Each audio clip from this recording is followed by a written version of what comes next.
네, 반갑습니다. 저는 그 부산의대 이상엽이라고 합니다. 전공은 가정학과인데, 사실은 이렇게 오늘 주제인 식사요법, 운동요법은 영양사 선생님이라든지 이렇게 체육 전공하신 분들이 이제 소개를 하면 더 좋을 법하나 아무래도 이제 그 비전공자인 제가 그냥 거시적인 관점에서 말씀을 드리는 거를 또 바란다고 하셔서 제가 이 주제로 오늘 이제 1시간 가까이 말씀을 드리도록 하겠습니다. 보시다시피 요즘은 이제 어릴 때부터 남녀노소 불문하고 이제 식사요법에 대해서 관심이 많습니다. 사실은 이제 지금까지 나오는 모든 약제들, 여기 보시면은 이게 이제 중추신경계에 작용하는 약물인데, 여기 리라글루타이드, 뭐 새로 개발되고 있는 세마글루타이드, 날트렉손, 부프루피온, 펜털민, 토피라메이트 이런 약들이 다 거의 이제 식욕 조절하는 거죠. 식욕을 억제시키고 포만감을 촉진시키는 약들입니다. 그 다음에 이제 그 페리페랄 그 말초에 작용하는 약들도 보면 뭐 여기 리라글루타이드, 세마글루타이드, 그 다음에 이제 보통 이제 우리가 알고 있는 올리스타트, 세틸리스타트 같은 약들은 우리가 먹은 영양소가 이제 흡수가 되지 않도록 일부가 그렇게 되는 약들이니까 어떻게 보면은 이 두 가지 그 중추신경이나 말초신경이 작용하는 약들도 우리가 뭐 식사요법이나 식사요법을 보다 강화시키는 그런 작용이라고 볼 수가 있겠고, 더 중요한 거는 여러분들이 이제 그 실제 환자를 보다가 이제 이런 약제들을 사용을 하면 생각보다 효과가 그렇게 썩 그 책에 나온 것처럼 연구에 밝혀진 것처럼 나오지 않는다고 하시는 분들이 계신데, 이 연구를 찬찬히 들여다보면은 그냥 약만 준 게 아닙니다. 이분들한테 식사요법과 운동요법을 같이 가미한 상태에서 약물을 같이 병행을 했기 때문에 그런 부분에 대해서 신경을 쓰지 아니하시고 약만 드린다면은 그만큼 효과를 노리지 못할 수도 있습니다. 그걸 감안하셔야 되겠습니다. 비만 치료제는 이런 적응증을 지켜야 되겠죠. 그런데 이제 우리는 우리나라 사람이니까 여기 보면 대한비만학회의 비만 기준이 있습니다. 비만 치료제 적응증 기준이 있는데 BMI가 25가 넘고 AND 더하기 비약물 치료 실패입니다. 그러니까 식사요법, 운동요법을 했는데 그것 가지고 이렇게 체중 감소 효과가 충분히 나타나지 않을 때 그때서야 이제 약물을 쓰겠다라는 게 이제 저희 비만학회의 약물 적응증 기준이 되겠다고 말씀을 드리겠습니다. 그리고 이제 두 번째는 이제 이분들이 보면은 거의 이렇게 그 식사요법, 운동요법 못해서 그러니까 몰라서 안 하는 건 아니거든요. 이게 그것도 실패를 하고 그리고 이제 그럼에도 불구하고 체중이 자꾸 느니까 자, 자존감이 많이 낮아 있습니다. 그분들을 이제 존중해주고 인격체로 대하다 보면은 이렇게 그분들에게 교육을 하고 같이 이제 비만 치료를 할 때 잘 협조가 되는 것 같습니다. 그리고 중요한 거는 이제 질병에 대한 인식인데, 그러니까 혈압이나 당뇨병 같은 경우는 이제 질병으로 알려져 있죠. 만성 질병. 그러니까 고혈압이 있으신 분들이 병원에 올 때 막 이렇게 부끄러워하거나 아니면은 뭐 이렇게 죄책감을 가지고 오지는 않습니다. 당뇨병도 마찬가지입니다. 그런데 비만하신 분들은 병원에 올 때 제일 초진 환자들 특히 보면은 이렇게 약간 주눅이 들어오는 경우가 많이 있습니다. 그분들에게는 이거는 이제 당신이 아무리 이제 식사와 운동을 열심히 하더라도 찾아올 수 있는 그런 병이다, 질병이라고 이제 강조를 하는 게 좋습니다. 만성 질병이다. 라고 강조를 하면 좋은데, 최근에 어떤 그 젊은 그 선생이 그 젊은 환자가 왔어요. 부모님이 같이 왔는데 부모님에게 이거는 병이다, 고혈압이나 당뇨병처럼 그런 병이니까 그런 관점에서 봐야 된다고 설명을 했더니 어머니는 이해를 하시는데 그 젊은 그 환자는 막 이렇게 인상을 쓰는 겁니다. 나는 그저 비만한데 자꾸 내보고 병 들었다고 하니까 기분이 나쁘다는 겁니다. 그런데 이제 그 학생은 그렇지만 기본적으로는 병이라고 이제 하는 게 훨씬 더 이렇게 맞다는 걸 말씀을 드립니다. 그래서 제일 처음에는 더 이렇게 심하다 그러면은 확실하게 당신은 고도 복부 비만입니다라고 명시를 하는 게 좋습니다. 그렇게 하셔야 되겠죠. 그리고는 첫날에 이제 전체 계획을 얘기를 하고 평생 관리해야 되는 병이다. 그리고 체중 감량 곡선도 언급을 합니다. 지금처럼 이렇게 체중이 감량될 때 원하는 목표로 일직선에 바로 나가는 게 아니라 빠졌다가 정체되었다가 빠졌다가 정체되었다가 하는 그런 시기들이 지나간다는 걸 미리 얘기를 해줘야 되고, 고혈압 같은 경우에 약을 쓰다가 혈압이 정상화되면은 약을 중단하지 않는 것처럼 비만도 약을 쓰다가 이렇게 중단해서는 안 된다는 걸 설명을 합니다. 그리고는 이거에 대한 얘기, 교육을 귀에 못이 박히도록 계속하는 겁니다. 그러니까 이제 이해가 되면은 잘 따라오겠거든요. 그래서 그렇게 중요하다는 말씀을 드리고, 그 다음에 제가 이제 식이요법을 본격적으로 말씀을 드리겠는데, 식이요법은요, 이전 크게 보면 칼로리를 줄인다. 뭐 먹지 않도록 덜 먹게 하는 거지 않습니까? 어쨌든 체중을 줄이려면 덜 먹게 한다. 이런 이제 시각이 있습니다. 그리고 두 번째는 이제 여기 보면 에너지, 그러니까 영양소가 있겠죠. 단백질, 지방, 탄수화물이 있는데 이것에 대한 그 여러 가지 연구들이 있습니다. 고단백식이, 뭐 저지방식이, 탄수화물을 줄이니, 뭐 어떻게 하니, 이렇게 영양소마다 구성을 달리하는 그런 식사법도 있습니다. 그런데 이런 모든 그 식사법들에 대해서 비교한 연구가 있습니다. 했더니 메타 분석을 했더니 그 결론적으로는 50보 100보라는 겁니다. 그러니까 일단은 칼로리를 줄여서 먹으면 체중은 주는데 어떤 이름을 붙인 다이어트를 하더라도 그 효과는 50보 100보다 크게 차이가 없다라는 것입니다. 두 번째는 이제 이렇게 이제 식사요법을 하지 않습니까? 식사요법을 하면은 이게 얼마나 오래 가야 되는데 오래 가지 않더라는 겁니다. 어떤 그 식사요법도 롱런하지가 않더라라는 게 이제 결론이고요. 그래서 이제 작년과 올해에 이제 그 검색을 해보면 가장 유명한 다이어트 랭킹이 있습니다. 그 랭킹에서 이제 1순위가, 구동의 1순위가 뭐냐면 요즘은 간헐적 식입니다. 그러니까 Intermittent Fasting Diet가 2019년에도 요거는 이제 국제음식정보위원회에서 이제 밝힌 건데 Intermittent Fasting이 가장 이제 1등, 부동의 1위입니다. 여기에 뭐가 들어가냐면 그 타임 리스트릭티드 그 이팅이라고 해서 시간 제한 다이어트가 들어가는데 사실은 이제 간헐적 그 단식과 시간 제한 다이어트에 대해서는 약간 역사적인 배경도 좀 설명을 같이 드리겠습니다. 이게 왜 부동의 1위를 했냐, 서구에서. 지금 우리나라도 유행을 하고 있잖아요. 근데 그 획기적인 계기가 뭐냐면 2012년도에 영국의 BBC 방송에서 먹자, 굶자, 그리고 더 오래 살자라는 특집호를 만들었습니다. 이 특집호가 지금도 이제 풀 이미지를, 이거 이제 검색을 하시면 전체를 다 볼 수가 있습니다.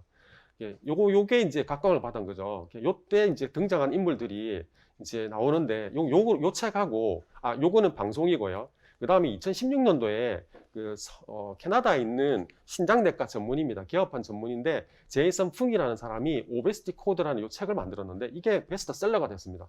이거는 자신의 이야기를 같이 적은 건데 이제 아까 말하는 그 간헐적 단식을 얘기한 거죠. 간헐적 단식이라는 것은 사실은 적게 먹는 건데 칼로리를 제한하는 건데 간헐적 단식은 그 전에 아까 칼로리를 제한하면 체중이 준다고 했지 않습니까? 효과가 있습니다. 이만큼 효과가 있습니다. 3개월에 무려 10%, 15%씩 줍니다. 그런데 이런 칼로리를 막 제한하는 건요, 8주가 지나면 이걸 지키지를 못하는 겁니다. 점점 이대로 따라오지를 못하는 겁니다. 그래서 이대로, 그러니까 장기적인 접근이 필요한데 그렇게 못한다는 겁니다. 그래서 이제 나온 게 이제 인터미텐트, 그러니까 간헐적인 시기 제한을 해본 겁니다. 간헐적인 시기 제한을 했더니 대조군에 비해서 체중 감량 효과도 크더라. 당연히 크겠죠. 그런데 이제 이것보다 간헐적인 식사 제한한 거와 지속적으로 식사를 제한한 경우, 이건 힘들다 그랬죠. 힘들게 하는 것보다 간헐적으로 하는 거 비교를 해보니까 체중 감량에 차이가 없더라는 겁니다. 그래서 이제 IER, 그러니까 간헐적 식사 제한을 이제 연구를 하기 시작을 했고요. 이때 이제 많은 연구를 하신 분 중에서 좀 유명한 사람이 일리노이즈 대학에 있는 그 영양학 교수님입니다. 닥터 크리스타 발라디, 이 사람하고, 그 다음에는 이제 그 존스 홉킨스에서 뉴로사이언스를 전공한 마이크 매트슨이라는 사람이 굉장히 유명합니다. 이 부분에 대해서. 그래서 여러분들이 공부를 더 하시겠다면 구글이나 뭐 그 유튜브에 그러니까 이분들이 이름을 치면 이게 강의 내용도 뜨고요. 그럼 엄청난 관련된 논문들이 많이 있습니다. 그 다음에 또 하나가 이제 소크 연구소라고 해서 요나스 소크라고 이제 소아마비 백신을 만든 분이 소크 연구소를 설립을 했습니다.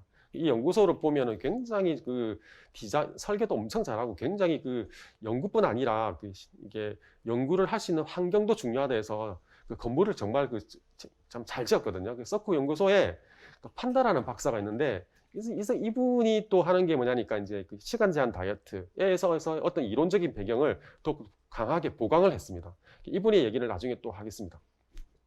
그러면 이제 시간 제한 다이어트의 종류가 뭐가 있냐면 한 날은 먹고 한 날은 이제 금식을 하는 겁니다. 완전히 금식하고 이틀 먹고 하루 금식하는 겁니다. 또 이틀 먹습니다.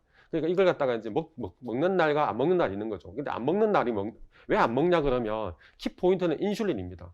먹지 않으면 인슐린 분비가 떨어질 거 아닙니까? 그래서 인슐린이 이제 감소를 하면 지방이 분해된다는 게 이론입니다. 아까 이제 캐나다의 신장학자도 이제 베스트셀러를 적은 이유가 인슐린이 키다는 겁니다. 그런데 더 연구를 해보니까 인슐린도 키지만 조금 더 과학적인 그 백그라운드가 있다는 게 밝혀졌습니다.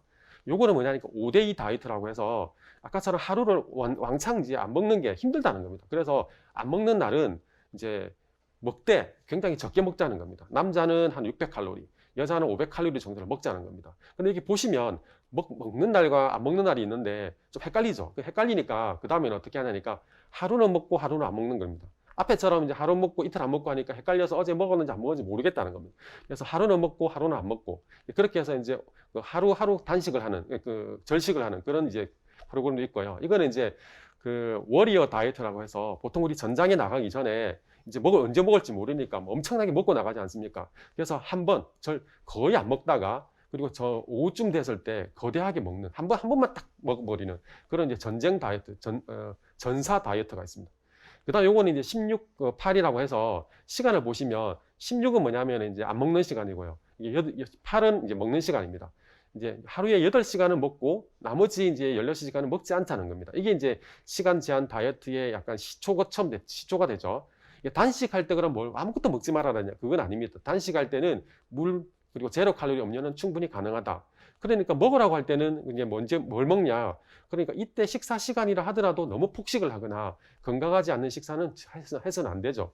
그런데 지금까지 보시면 이제 조금 아시겠죠? 처음에는 이제 다이어트의 그 방향이 그러니까 양입니다. 식사량을 줄이자라는 것이었습니다. 두 번째는 어떤 영양소를 조절할까였습니다. 근데 세 번째는 지금 이제 가장 업데이트된 식사법의 그런 키포인트는 언제 먹냐는 거, 시간이 중요하다는 겁니다. 시간적인 먹는 양보다 어떤 걸 먹느냐보다 시간이 중요하다는 게 이제 중요한 배경이 된 겁니다. 그다음에 요거는 뭐냐면 자기가 마음 들 때마다 조금씩 스킵하는 겁니다. 오늘 아침 먹지 말자, 내일은 저녁 먹지 말자 이런 겁니다. 요거는 효과가 조금 떨어지겠죠. 왜 그러면 이제 이런 간헐적 단식이 어떻게 해서 비만 환자한테 체중 감량 효과가 있을까? 앞서 말씀드린 것처럼 인슐린만 우리가 보통 이제 그전에는 생각을 했었는데 생각을 해보니까 연구를 해보니까 첫 번째는 이제 그 장내 미생물에도 영향을 미친다.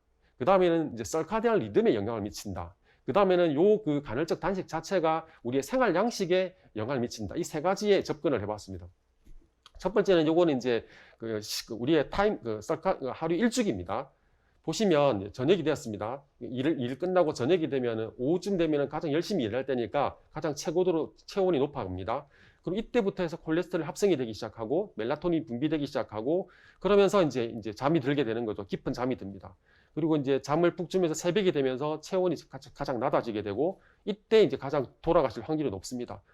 혹 가다 이때 안 돌아가시고 살아남았다 그러면 이때부터 시작해서 혈압이 올라가기 시작하고 멜라토닌은 그치고 남성 호르몬이 이제 막 오르기 분비되기 시작하고 이러면서 새벽에 못 돌아가신 분들은 이때 이제 MI로 심근경색으로 돌아갈 확률이 굉장히 높아지고 그 다음에 이제 요걸 정오를 넘기면 최고의 컨디션을 갖게 되고 심장과 그리고 그 근육이 가장 좋은 컨디션을 유지하게 됩니다. 이런 일주기가 매일마다 일어난다는 거죠. 근데 여기 보시면은 간하고 췌장, 지방, 근육이 낮에와 그리고 낮과 밤에 하는 일이 정반대입니다. 그러니까 정반대이기 때문에 밤에 특히 이제 안 먹는 시간에는 안 먹어야지 이게 그 밤에 그 장기에서 하는 일들을 할 텐데 이때 만약에 그 늦게까지 먹어버리면 이런 일들을 하기가 곤란하다 이런 뜻이 되겠습니다. 그 다음에 또 뭐가 있냐니까 굶게 되면은 우리 장에 퍼미어빌리티가 있습니다. 아시죠? 퍼미어빌리티가 줄어듭니다. 그러면서 이제 식후에 엔도톡세미아가 이제 둔감해지고요. 그리고 이제 전신 염증 반응도 둔감해진다고 되어 있습니다. 그리고 이제 굶게 되면 뇌에서 브레인 갓 패스웨이가 활성화돼서 이제 그 장내에 있는 그 상피세포 인테그리티가 굉장히 더 이제 잘 유지가 된다는 것. 그리고 에너지 밸런스가 더 잘 유지된다는 그런 이론이 있습니다. 그리고 또 세 번째 이론은 뭐냐면 아까처럼 이제 수정 가능한 생활 방식이 바뀌더라. 아까처럼 이제 그 간헐적인 식사 제한을 하면 에너지 섭취가 줄어드는데 당연히 줄어들게 되죠. 근데 이 줄어든다는 게 억지로 줄어드는 것뿐 아니라 그렇게 된다는 겁니다. 그렇게 자연스럽게 되더라는 거. 계속 하다 보면은 자연스럽게 되더라는 겁니다. 그리고 이제 수면의 만족도도 더 좋아지고 보통 이제 저녁에 안 먹으면은 잘 시간 되면 허기가 지지 않습니까? 허기가 질 텐데 이 시간 제한 다이어트를 계속해서 해보니까 잘 시간에 허기도 줄더라. 그리고 에너지 레벨은 올라가더라는 겁니다. 이 세 가지 이론 때문에 인터미텐트 패스팅이 그 비만 치료에 도움이 되겠다는 겁니다. 근데 이 이론을 더 이제 보강한 선생님이 아까 말씀드린 판다라는 선생님인데, 이제 시간 제한 다이어트에 대한 이론을 조금 더 보강을 했습니다. 이게 실험을 했는데요. 요거는 비만 쥐, 가운데는 날씬한 쥐, 마른 쥐입니다. 날씬한 쥐입니다. 비만한 쥐에게 마음대로 먹도록 하니 더 살이 쪘습니다. 근데 비만한 쥐한테 시간 제한 다이어트를 했더니 비만했지만, 아직도 여전히 조금 비만했지만 그런데도 근육이 탄탄한 쥐가 되었습니다. 마른 쥐가 있습니다. 마른 쥐한테 마음대로 먹도록 했더니 비만 쥐가 되었는데, 시간 제한 다이어트를 했더니 마른데도 마른 것과 동시에 아주 탄탄한 쥐가 되었습니다. 그리고 마른 쥐한테 그다음에 이렇게 먹기 힘들잖아요. 사람으로 치면은 시간 제한 다이어트 말고 먹고 싶은 것도 있을 수 있잖아요. 그래서 그거를 이제 쥐한테 적용을 했는데, 일주일에 주중에는 시간 제한 다이어트를 하고 주말에는 먹고 싶은 거 한번 먹어봐라 했습니다. 그랬더니 이런 쥐도요, 일주일 내내 시간 제한 다이어트 한 거 똑같이 마르고 탄탄한 쥐가 된 겁니다. 그래서 사람에서도 적용을 할 수가 있겠다 싶죠. 이분이 이제 적은 글이 이제 요거 썰카레안 리듬에 대해서, 이제 타임 리스티드 피딩에 대해서 아주 잘 적은 글입니다. 요거 나중에 한번 보시고요. 여기 보시면은 이제 시간 제한 다이어트를, 이제 이건 아까 8시간, 16시간 있는데 이번에 10시간으로 한 거죠. 10시간 동안은 이제 먹고, 그러니까 10시간까지 먹고요. 그 이유는 이제 굶는 거죠. 그런데 이제 원래 이제 사람들이 먹는 거는 14시간 동안 먹었더니 이렇게 대사증후군이 생기는데, 아까처럼 10시간으로 시간 제한을 했더니 아주 탄탄한, 아까 동물 실험처럼 아주 탄탄한 사람이 된다, 이렇게 나와 있습니다. 근데 이 이론 중에 뭐가 있냐니까, 썰카디안 시계 유전자가 있는 겁니다. 그러니까 일주기 시계 유전자가 우리 몸속에 있다는 걸 발견을 한 겁니다. 그래서 이게 낮 동안에 작동하는 유전자고요. 왼쪽에는 밤 동안에 작동하는 유전자인데, 낮 동안에 작동하는 유전자, 이 중에서 밤 동안에 작동하는 유전자는 밤에, 그러니까 이 시간에, 저녁 시간에는 식사를 하지 않아야 이 시계가 작동을 합니다. 만약에 이제 저녁에 이제 식사를 해버리면 이 유전자가 작동을 하지 않는 거죠. 어떻게 작동하냐면, 우리가 해를 보지 않습니까? 햇볕을 통해서, 이제 햇볕의 시각을 통해서 들어옵니다. 이 전달이 뇌로 전달되는 거죠. 그래서 이걸 인식합니다. 지금 낮인지 밤인지를 인식을 하고, 아까 말씀드린 이런 유전자가 시간에 맞춰서 작동을 하는 겁니다. 그렇게 된 게 이 곡선인데요. 여기 보시면은 이제 이게 낮입니다. 낮 동안에는 주로 뭘 하니까 탄수화물, 그리고 저장된 지방을 이제 태웁니다. 그런데 이제 근데 밤이 되면은, 야간이 되면은 이제 지방을 태우기 시작하는 거죠. 근데 이제 사람이, 이제 요거는 왼쪽에 있는 거는 고대인입니다. 그러니까 그때는 전기도 없었지 않습니까? 그러니까 해만 딱 지면은 그냥 할 게 없으니까 뭐 깜깜하니까 낮 동안에 먹고 잤습니다. 그런데 현대인들은 야간 생활을 너무 많이 하는 겁니다. 많이 하다 보니까 이게 이제 식사를 갖다가, 이 식사하는 시간이 이거거든요. 온종일 식사하는 겁니다. 이렇게 돼버리니까 아까처럼 그런 일이 생겼다 해가지고 지금 바꾸는 건데, 지금 보시면 이렇게 정상적으로는요, 하루에 10시간까지만 먹는다고 치면 밤에는 지방이 탑니다. 낮 동안에는 지방을 축적했다가 밤에는 태우고, 이게 야간에 태우는 작동을 합니다. 그런데 먹는 시간이 늘어나 버리면 지방을 태우다가 그만두는 겁니다. 그러니까 지방을 태울 수가 없으니까 칼로리가 계속 저장이 된다. 그러니까 먹는 시간만 제한을 해도 도움이 된다는 게 이 뜻이 되겠습니다. 그래서 이게 굉장히 중요하고, 그러면 이제 지금까지 내가 일주기가 깨진 사람이다 싶시다. 깨지면 어떻게 복구시킬 수가 있을까? 시간 제한 다이어트를 하면은 그런 일주기가 복구가 된다는 겁니다. 그것만 해도 복구가 된다, 이 뜻이 되겠습니다. 그리고 또 다른 개념이 뭐가 있냐면, 메타볼릭 플렉서빌리티라는 개념이 있습니다. 이거는 뭐냐면, 뒤에 그림을 제가 보여줄게요. 보통 비만한 분들이 병원에 오셔서 하는 말이, 먹지도 않는데 체중이 줄지도 않는다는 겁니다. 그렇게 먹은 게 없다는 겁니다.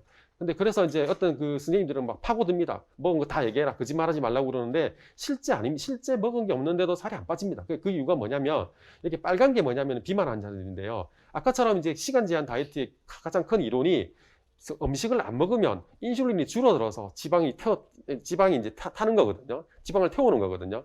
근데 여기 보시면 비만한 분들은 식사를 안 할 때, 이게 패스팅이거든요. 식사를 안 해도 인슐린이 줄어들지가 않습니다.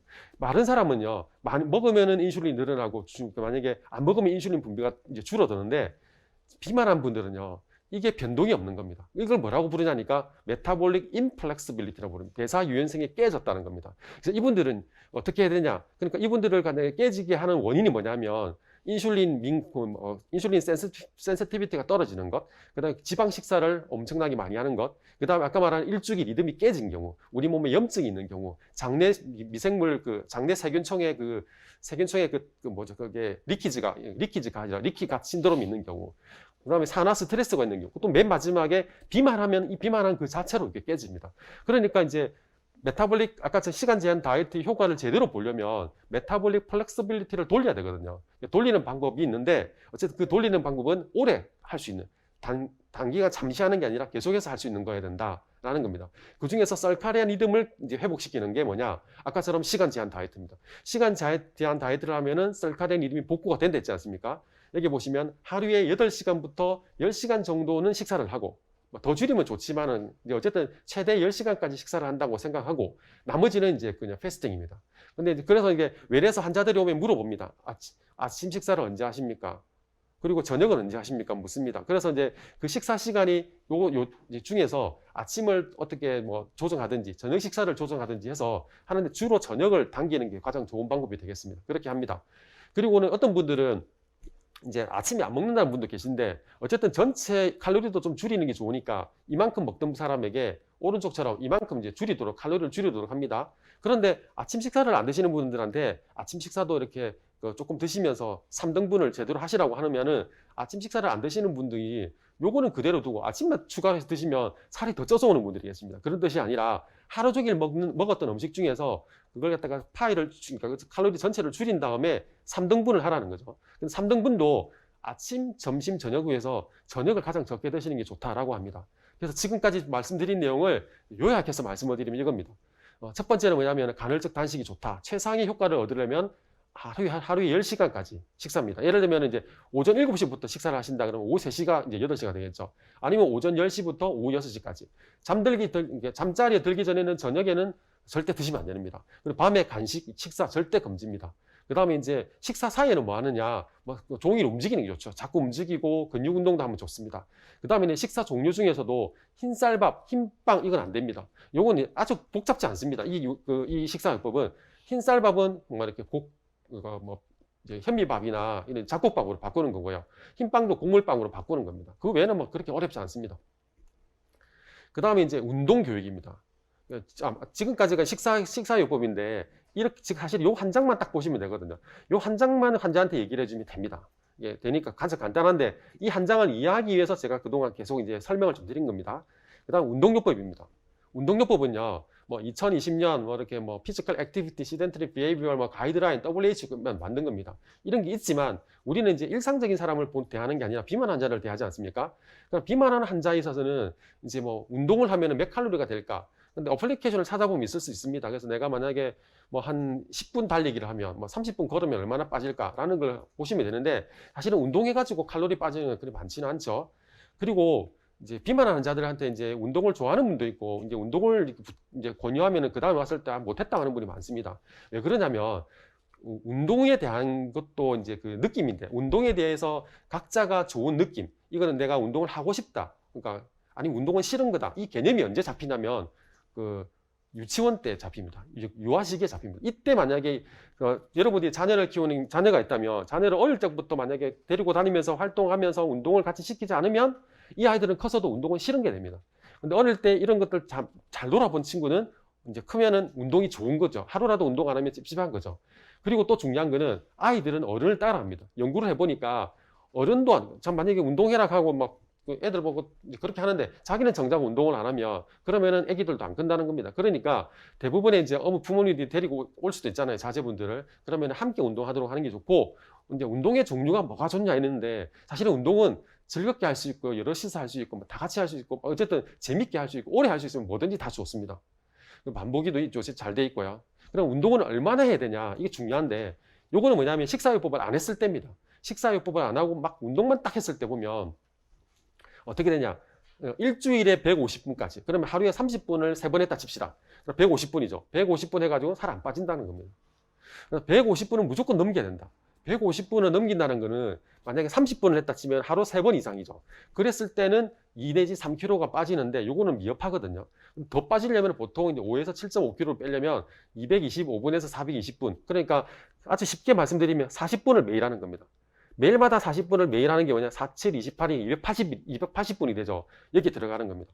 살이 빠졌는데, 그죠? 그렇게 해야 되겠죠. 근데 이제 얼마나 해야 되느냐, 시기 제한 없이 한다면 중등도 강도입니다. 우리가 걷는 거 40분 하는 거는 중등도가 아닙니다. 가벼운 조깅을 해야 됩니다. 가벼운 조깅을 매일 40분을 달려서 40분을 달려줘야지만 아까처럼 이제 만약에 3일만 달리면 2, 3kg 빠지고요. 아까처럼 이제 매일 달리면은 아까 5 내지 7.5kg가 빠집니다. 그렇게 해야 되는데 이거는 유산소 운동만으로 빠진다는 겁니다. 만약에 이제 덜 빠진 사람이 있을 겁니다. 덜 빠지면 어떻게 되냐? 살은 안 빠졌지만 신장이라든지 다른 대사적인 그 피검사를 해보면 그런 그 결과들은 다 좋다고 나온답니다. 그 다음에 이제 또 운동의 종류가 있을 텐데요. 유산소 운동만 딱 했다. 내가 이만큼 빼고 싶은데 가능하다. 가능한데 엄청 많이 해야 됩니다. 저항 운동, 단독으로 하실 때는 매우 불가능하다. 그러니까 저항 운동은 체중을 줄이는 것 목표가 있는 건 아닙니다. 이걸 섞었다. 유산소 운동도 하고 저항 운동도 같이 했다. 복합 운동을 했다. 그러면 3% 정도 빠지는데 이거 왜냐면 저항 운동이 거의 제로니까요. 근데 일단 이 중에서 살을 빼려면 복합 운동 중에서도 유산소 운동을 엄청 많이 해야 됩니다. 그 다음에 이제 칼로리 제한, 아까처럼 그 칼로리 식이요법을 하는 거죠. 식사요법을 하니까 5 내지 10%입니다.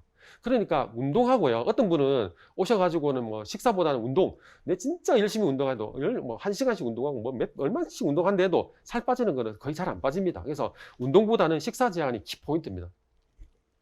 저항 운동에 대해서 말씀을 드리겠습니다. 저항 운동은 그리고 이런 사람이 있습니다. 운동을 우선 해보겠다. 이제 아까처럼 이제 체중이 많아서 약물을 써야 될 텐데 너무 이제 만약에 고도비만인 약을 써야 될 텐데도 불구하고 이제 그런 약물 치료보다는 운동 우선 해보겠습니다. 이런 분이 계시거든요. 그러면은 이분은 단 하루도 안 빠지고 이제 운동을 해야 되는 겁니다. 단 하루도 안 빠지고 만약에 그러니까 일주일에 2000칼로리에 해당하는 유산소 운동, 아까 말씀드린 하루에 40분을 가벼운 조깅을 하루도 안 빠지고 매일 하지 못할 것 같으면 그분한테는요 바로 얘기해 줘야 됩니다. 안 된다, 당신 안 된다, 힘들다. 그것만으로도 어렵다고 바로 얘기해 주고 약물요법을 같이 들어가야지. 그분에게 이제 뭐 한번 해보라고, 물론 해보라고 할 수는 있지만 이제 너무 길게는 하지 말고요. 한 보름 정도 해보고 다시 오라 해야 됩니다. 그리고 안 된다고 하고 요것도 해야 되겠지만 그 치료를 같이 해야 된다고 해야 됩니다. 여기 보시면 왼쪽이 컨트롤입니다. 그러니까 아무것도 안 하는 그 다음에 운동했던 그룹입니다. 식사를 했던 그룹입니다. 식사 운동했던 그룹입니다. 보시면 식사 효과가 엄청 크죠. 그래서 거의 70 내지 80%는 식사로 이제 그 체중이 주는 거고요. 식사요법이. 운동은 나머지 미미한 효과는 있습니다. 효과가 없는 건 아닙니다. 그리고 하나가 빠진 체중을 유지할 때는 어떻게 되느냐? 빠진 체중을 유지할 때도 40분 동안 해야 됩니다. 이게 200 내지 300분 해야 되지 않습니까? 그러면 40분을 하면 4, 7, 2, 18. 그러니까 그냥 쉽게 생각해서 40분이라고 생각하세요. 그리고 420분이 왜 있냐면 맥시멈이죠. 운동을 2시간, 3시간 한다고 더 빠지냐? 그렇지 않다는 겁니다. 더 많이 해도 안 빠집니다. 가장 효율적인 거는 40분 조깅, 그렇게 생각하시면 됩니다.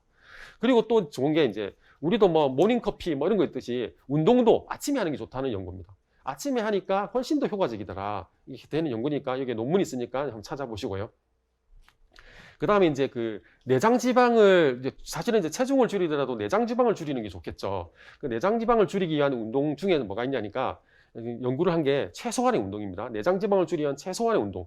일단은 적어도 이제 한 4개월은 3, 4개월은 해야 된다. 일주일에 3번 해야 된다. 그러니까 회당 아까 40분 하십시다. 유산소 운동은 40분. 그 다음에 HITT가 뭐냐니까 간헐적 고강도 운동입니다. 요새 유행하는 거. 바짝 힘든 운동을 하는 거죠. 요 운동을 30분 미만 정도는 하는 겁니다. 그 외에 나머지 뭐든지 에너지를 많이 할 수 있는 운동이든지 한 1시간 정도를 가미하면 내장 지방이 좀 줄어듭니다. 그래서 이제 운동이라는 거는 저는 이제 환자들한테 이제 운동을 할 때는 수시로 해야 된다. 막간을 이용해야 된다. 그렇게 합니다.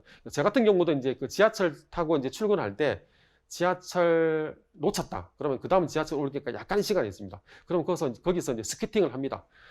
사람들이 쳐다보죠. 근데 이제 거기에서 제가 자주 하다 보니까 지금은 사람들이 뭐 거의 안 쳐다봅니다. 처음에는 신기하다 싶어 찾아보는데, 근데 더 중요한 거는 제가 하면 따라할 줄 알았거든요. 아무도 안 따라하더라고요. 그러니까 그게 좀 아쉽긴 한데, 어쨌든 이렇게 막간 운동, 수시 운동을 하는 겁니다. 운동의 종류는 상관없죠. 그리고 이렇게 운동을 하는데 내장 지방을 줄이는 게 중요하기 때문에 이게 내장 지방 줄이는 효과는 저항 운동을 해야 됩니다.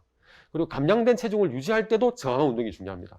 살 자체를 빼는 거는 그건 아까 유산소 운동이 이제 유산소 운동을 하면은 근육도 줄고 지방이 줄거든요. 같이 줄어요. 우리 인바디를 해보면 같이 줄어듭니다. 그런데 이제 우리가 빼려는 한 거는 지방이지 않습니까? 지방을 줄이기 위해서는 근육 운동을 같이 병행을 해야 근육을 최대한 보존을 할 수가 있으니까 좋거든요. 매일 해야 된다. 집에서도 해야 되고 밖에서도 어디든지 해야 됩니다. 이건 굉장히 중요한 겁니다. 그 다음에 이제 High Intensity Circuit Training에서 HICT라고 하는데 고강도 서킷 트레이닝. 이거는 이제 하면 굉장히 힘듭니다. 그래서 노페인 노게인이라고 그러지 않습니까? 근데 요거는 체중 감소 효과보다는 체지방, 특히 내장지방 감소 효과가 뛰어나다고 되어 있습니다. 그래서 이 운동을 같이 겸해서 해야 되는데, 제 같은 경우에는 이제 7분 킥피트, 이게 오리지널입니다. 이게 사실은 요게 오리지널이고요. 나머지는 다 이제 뒤에 이거 비슷하게 표방에서 나온 건데, 저는 이제 오리지널을 다운받아 썼습니다. 그 당시로는 여기 무료였고요. 지금은 유료로 알고 있습니다. 저는 무료로 계속 쓰고 있는데, 여기 보면은 이제 그 유산소 운동도 있고, 저항 운동도 있고, 요가도 있고, 굉장히 많습니다. 요건 저는 이걸 권장하고 있고, 여기에는 이거는 뭐냐면 제가 환자들한테 나눠주는 운동 자료인데요. 그러니까 다들 이제 체중이 많으신 분들이 이제 어떤 운동을 할지 모르니까 힘들지 않습니까? 그러니까 이게 그냥 간단하게 이렇게 그림 그려가지고 오려서, 이것도 저작권이 있는지 모르겠지만 이거 오려가지고 그래가지고 이걸 나누었습니다. 그리고 이제 처음에는 이제 요 운동을 잘 하지 못할 것 같아서 저 같은 경우는 학생들이 실습 보니까 실습 보는 학생에게 저희가 매트도 구입을 했거든요. 거기서 이제 학생들에게 시범을 보이고 환자들한테 이제 이 중에서 뭘 할 수 있는지를 가르쳐 주라고 하고는 있는데 지금 하다가 좀 만 것 같습니다. 그 다음에 약은 적합한 걸 골라서 지속적으로 같이 써야 됩니다. 식사요법, 운동요법만으로 체중 감량이 되기는 굉장히 힘듭니다. 그래서 그거는 그 식사요법과 운동요법을 지지하기 위해서라도 적합한 약물은 계속해서 사용해야 된다. 굉장히 중요하고 있고, 지금 보시면은 이제 요것들은 수술이 제일 효과가 좋겠지만, 고도비만인 경우에는, 그 외에는 리라글루카이드, 펜탈민, 토피라메드, 알트렉스, 올리스tat 이런 것도 있는데, 이제 여기 보시면은 분수처럼 적은 게 뭐냐면, 요 두 가지 약제는 4명 중에 3명이 5% 이상 준다. 5% 룰이 있잖아요. 그러니까 효과가 있다. 그 다음 요거는 3명 중에 2명, 올리스tat은 2명 중에 1명 효과가 있다. 이런 뜻이 되겠습니다. 그 다음에 아까 제가 말씀드린 것처럼 빠졌다가 줄었다가, 빠졌다가 유지됐다가 또 빠진다 했지 않습니까? 제가 한 5년 동안 계속 치료한 분인데 보십시오. 이제 빠지죠. 빠졌다가 정체가 됐다가, 어쩔 때는 조금 더 쪘다가, 그러다가 또 빠집니다. 이런 곡선을 그리더라고요. 길게 보니까 10년, 20년 계속 보면 이렇게 이런 곡선이 나옵니다. 그래서 이거는 말씀드리는 게 좋습니다. 지금은 2014년부터 해서 한 5년간 한 20% 정도 빠졌거든요. 많이 빠진 105kg였는데 지금 한 85kg가 한 20kg 정도 빠진 거죠. 이것분은 이제 잘 따라오신 겁니다. 그래서 이런 얘기를 첫날 왜 약을 써야 되나, 그리고 체중 감량 곡선 5% 원칙도 설명하고, 식사 10시간 이내로 줄이자, 할 수 있는 운동, 이런 거 말씀드리는 겁니다. 사례만 간단하게 말씀을 드리겠습니다. 눈앞이 캄캄할 정도로 큰 충격을 받은 30대 말에 비만한 여자입니다. 첫째 임신 때 임신 중독증, 아버지가 고혈압, 어머니는 갑상선 항림증, 건강에 대한 염려가 있었습니다. 검진을 받았더니 고혈압이다, 지방간이다, 고지혈증이다, 복부 비만이다, 이런 얘기를 들은 겁니다. 충격을 받았던, 눈앞이 캄캄해졌다는 겁니다. 쳤다고 하더라고요. 눈앞이 캄캄해졌으니까 이게 중풍일 수도 있는데, 어쨌든 그건 아니고 그냥 느낌입니다. 그리고 이제 먹는 식사를 평가했더니 하루에 2100칼로리, 음식은 골고루 빵이나 떡으로 간식을 자주 먹었습니다. 그리고 거의 움직이지 않았습니다. 집에 오면 제 환자 중에 그런 분 계셨습니다. 온 식구가 다 안 움직인다더라고요. 집에 오면은 다 누워 계신다는데, 집에 신발 벗자마자부터 누워 있어가지고 자기 방으로 갈 때도 기어간다는 분이 계시더라고요. 그래서 그런 분들이 계시더라고요. 그러니까 그 집안은 운동에 대해서는 아주 나쁜 이미지인 거죠. 이게 어릴 때부터 온 집안이 운동을 안 한 거죠. 그런 집안도 있습니다. 거의 움직이지 않더라. 이분에게 근데 다행히 이분이 이제 이해도가 높았습니다. 딱 한 번만 딱 설명하니까 딱 알아들었습니다. 그 당시에 이제 감량시키고, 어쨌든 간식도 줄이도록 했습니다. 운동 지도, 일단 운동을 생활하고자 하는 마음을 가져라. 가급적 많이 걸어라. 기대 이상으로 열심히 했습니다. 매일 이게 운동을 계속했죠. 아까 매일이 중요하다 했죠. 그래가지고 약물 치료, 일단은 혈압약을 줬습니다. 혈압약을 줬는데 이 사람이 이제 이거는 이제 자기가 이제 이건 인식의 차이죠. 고혈압은 굉장히 인식이 된 거죠. 이건 약 안 먹으면 죽는다 이렇게 생각한 거죠. 근데 비만 치료제는 보류를 했습니다. 그런데 이제 73.5kg에서 쭉쭉쭉쭉 내려가서 지금 한 10kg 정도 1년 만에 빠진 겁니다. 그래서 이제 BMI 29.1로 와서 지금 BMI 24.5가 됐는데, 이렇게 이제 환자 반응은 뭐냐니까, 이제 여자분들은 거의 옷 얘기 하거든요. 입는 옷 사이즈가 줄어서 몸이 가볍고 너무 좋다. 근데 혈압약은 아직도 안 그러고 계속 먹는다. 근데 이제 체중이 이렇게 줄면은 혈압이 이제 약을 안 써도 될 것 같은데 아니더라고요. 이제 약은 계속 쓰고 있습니다. 그래서 이분 같은 경우는 뭐가 좋냐, 이 노란 게 중요해요. 셀프 에피크시라고 하는데 이게 굉장히 좋은 겁니다. 셀프 에피크시. 이게 뭐냐니까 이런 겁니다. 이제 우리가 체중을 변화를 시키려면 열량 섭취를 줄이고 열량 소모를 늘려야 되겠죠. 그래서 음식 섭취 줄이고 이게 음식 줄이고 활동을 높이는 게 이게 이제 행동요법의 표적인데요. 근데 이 행동요법은 이제 변화에 대한 준비가 있는 사람이 있고 안 된 사람이 있잖아요. 거의 뭐 부모님에게 끌려오는 그 비만 환자가 있고 자기가 좀 큰 충격 받고 온 사람이 있잖아요. 큰 충격을 받고 온 사람은 준비가 된 겁니다. 나는 바뀌어야 되겠다라고 준비가 된 겁니다. 그리고 두 번째는 자신감입니다. 할 수 있다는 자신감인데, 할 수 있다는 자신감을 굉장히, 이거는 누가 주느냐? 이거는 의사가 계속해서 자신감을 불어넣어 줘야 되거든요. 그러니까 자기의 질병에 대한 중요성, 나는 심각하다는 중요성을 받아들이면 받아들일수록, 이 중요성에 대한 인식이 높을수록, 또 자신감이 높을수록, 이런 사람은 레디니스, 준비 능력, 말하죠, 체중 감량에 성공할 준비가 되어 있는 겁니다. 아까 그분이 그럴 거예요. 그 다음, 입맛이 너무너무 좋은 20대 여자입니다. 이분은 직장을 다니다가 지금은 중단했고요. 그 다음에 나름대로 노력을 하고 있습니다. 밤에 아무도 몰래 달리고 있습니다. 부끄러워서 달리고 있는 겁니다. 그 다음에 식사를 봤더니 불규칙하고, 약간 편식을 많이 하는 겁니다. 그래서 이분들에게도 이제 운동은 열심히 하고 있으니까 이제 근육 저항 운동을 안 해서 요걸 좀 추가라고 하고, 그 다음에 약물 치료, 비만 치료제를 이 경우에 식사했습니다. 왜냐면 이제 식욕을 주체할 수 없다고 되어 있어서 약물을 바로 썼습니다. 그랬더니 이제 BMI 27.1에서 쭉 빠져서 22.6으로 됐습니다. 환자 반응은 좋다고 하는 거죠. 직장 생활 다시 시작했다. 그러니까 이제 아까 말씀드린 것처럼 약물도 필요한 경우 써야 됩니다. 그리고 이제 식사요법과 운동요법도 병행을 해야 되는 겁니다. 그리고 어떤 환자가 와가지고 나는 운동만 하겠다. 그럴 때는 안 됩니다. 그런 사람들한테는 그걸로 부족하다고 말씀해 주는 게 이게 솔직하고 데이터도 다 보여줘야 될 것 같습니다. 여기까지입니다. 끝입니다. 경청해 주셔서 대단히 감사합니다. 잠시 후 강의 중 질문 주신 내용에 대해